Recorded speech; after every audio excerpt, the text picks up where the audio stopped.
हालात इस कदर बिगड़ चुके हैं कि hate speech, mob lynching, bulldozer द्वारा घरों को गिराने की घटनाएं आम हो गई हैं, जहां ऐसा लगता है जैसे कानून के नाम पर जंगल राज चल रहा हो। पुलिस के संरक्षण में निर्दोष लोगों की हत्या की गई और सरकार ने चुप्पी साध ली। हद तो तब हो जाती है जब न्यायपालिका की बात भी अनसुनी कर दी जाती है। हाल ये है कि मॉब लिंचिंग को रोकने की बजाय सत्ता में बैठे लोग आग में घी डालने का काम कर रहे हैं। माननीय श्री इकरा चौधरी जी। धन्यवाद सभापति महोदय, आपने मुझे इस विशेष चर्चा पर बोलने का मौका दिया। भारत के संविधान के 75वें वर्ष की चर्चा के मौके पर मैं सबसे पहले संविधान बनाने वालों की दूरदृष्टि को सलाम करती हूँ। एक युवा सांसद के तौर पर मैं अपनी उम्मीदों को संविधान के साथ जोड़कर खास तौर पर ये बताना चाहती हूँ कि आज हमारे देश में पिछड़े, दलित, अल्पसंख्यक समुदाय को किस तरह अपने संवैधानिक अधिकारों और आज़ादियों की हिफाजत के लिए हर रोज मुश्किलों का सामना करना पड़ रहा है। Doctor B.R. अम्बेडकर के कथन से अपनी बात रखना चाहती हूँ। उन्होंने कहा था, मुझे अपने भारतवर्ष पर फक्र है कि जिसके पास ऐसा संविधान है जो लोकतंत्र, समाजवाद और सेक्युलरिज्म को संजोता है। लेकिन आज ऐसा लगता है जैसे संविधान की किताब तो है, पर इसे चलाने वालों का ईमान गुम हो गया है। आज हिंदुस्तान में हर वर्ग को किसी न किसी चुनौती का सामना करना पड़ रहा है, मगर अल्पसंख्यक, खासतौर पर मुसलमानों पर जो कहर टूटा है वो किसी से छुपा नहीं है। ये लोग सिर्फ अपने मजहबी पहचान की वजह से निशाने पर हैं। संविधान का अनुच्छेद 15 कहता है कि किसी भी नागरिक के साथ धर्म, जाति या किसी और वजह से भेदभाव नहीं होना चाहिए, लेकिन हकीकत इसके उलट है। हालात इस कदर बिगड़ चुके हैं कि hate speech, mob lynching, bulldozer द्वारा घरों को गिराने की घटनाएं आम हो गई हैं, खास तौर पर उत्तर प्रदेश में, जहां ऐसा लगता है जैसे कानून के नाम पर जंगल राज चल रहा हो।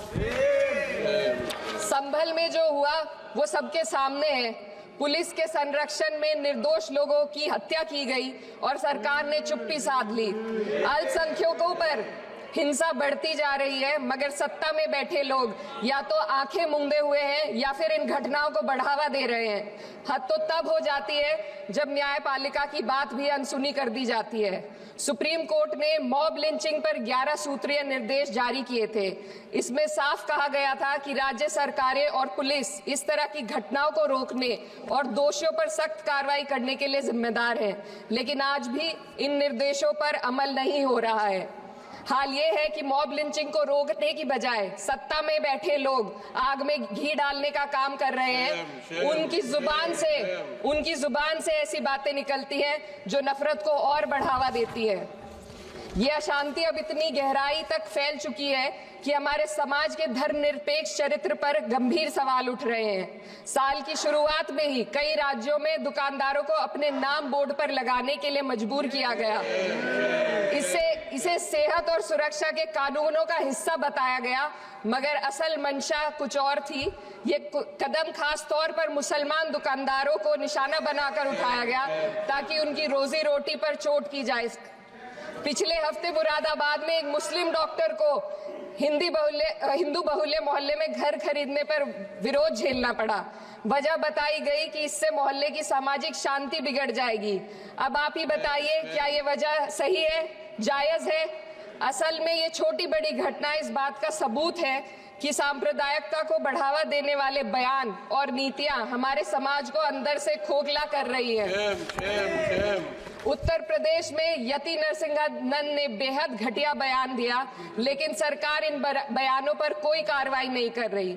हेट स्पीच न केवल जनमानस के विचारों को प्रदूषित करती है, बल्कि इससे अब संवैधानिक पदों पर बैठे लोगों को भी प्रभावित कर दिया है। अभी हाल ही में माननीय उच्च न्यायालय इलाहाबाद के माननीय न्यायाधीश ने ऐसे बयान दिए जिसका संज्ञान खुद सुप्रीम कोर्ट को लेना पड़ा। संविधान के अनुच्छेद 29 और 30 ने अल्पसंख्यकों को उनके मजहबी और सांस्कृतिक हक दिए हैं ताकि वो अपनी पहचान को बचा सके और अपने संस्थान चला सके, लेकिन आज उन्हीं हकों पर हर तरफ से चोट की जा रही है। वक्फ जैसे बिल लाकर उनके धार्मिक अधिकारों को छीनने की कोशिश की जा रही है। आज अल्पसंख्यक समुदाय को संविधान द्वारा दिए गए अपने बुनियादी अधिकार पाने के लिए लंबी लड़ाई लड़नी पड़ रही है। ऐसे कई मामले अदालत ने न्याय देकर संविधान की रक्षा की है, लेकिन अदालती प्रक्रिया में जो समय लगता है उसकी वजह से देश के सामाजिक ताने बाने को भारी नुकसान उठाना पड़ता है। मिसाल के तौर पर इलाहाबाद हाई कोर्ट ने 2004 के मदरसा एक्ट को रद्द कर दिया था, जिससे मदरसों के संचालन पर सवाल उठे। हालांकि सुप्रीम कोर्ट ने बाद में इस फैसले को पलट दिया और एक्ट को वैध करार दिया, लेकिन इस प्रक्रिया में जो समय लगा उसने अल्पसंख्यकों को बेचैनी और संघर्ष के दौर में डाला है। इसी कड़ी में प्लेसेस ऑफ वर्शिप एक्ट 91 भी आता है और कई अन्य अधिकार, उन्हें भी इसी तरह अदालती लड़ाइयों में उलझाया जा रहा है। ये स्थिति न केवल अल्पसंख्यकों के अधिकारों की राह में रुकावट है, बल्कि justice delayed is justice denied जैसी कहावत को सिद्ध करती है। मैं इस सदन से दुनिया भर के अल्पसंख्यकों की आवाज उठाना चाहती हूँ, खास तौर पर हमारे पड़ोसी देश बांग्लादेश में अल्पसंख्यकों के साथ जो हो रहा है वे दिल को गहरे तक चोट पहुंचाने वाला है।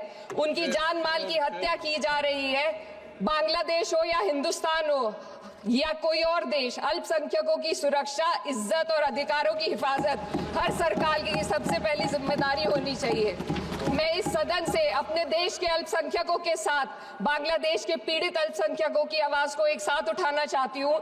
ये वक्त की पुकार है कि हम सब मिलकर ये सुनिश्चित करें कि किसी भी इंसान को उसकी पहचान या मजहब के कारण डर कर जीने पर मजबूर ना होना पड़े। जहाँ हक छीने जाते हैं वहाँ अमन खो जाता है। ये बात हर सरकार को समझनी चाहिए। अगर हम सच में अपने संविधान का सम्मान करना चाहते हैं तो हमें नफरत और भेदभाव को खत्म करना होगा। हमें ये दिखाना होगा कि ये मुल्क हर वर्ग, हर जाति, हर धर्म और हर समुदाय का है, और जब तक ऐसा नहीं होगा तब तक संविधान की आत्मा सिसकती रहेगी। सर, अपनी बात को खत्म करते हुए मैं एक शेर अर्ज करना चाहती हूँ। ये दाग दाग उजाला, ये शब गजीदा शहर, वो इंतजार था जिसका, ये वो शहर तो नहीं। लेकिन अगर इस सदन में बैठे हम सभी सदस्य ये ठान ले कि हमें संविधान के मूल्यों को लागू करना है और उसे लागू करने का प्रयास करें, तो वह सुबह जरूर आएगी जिसके लिए लाखों भारतवासियों ने अपने जानों की कुर्बानी दी थी। श्री हनुमान बेनीवाल जी। धन्यवाद सभापति जी।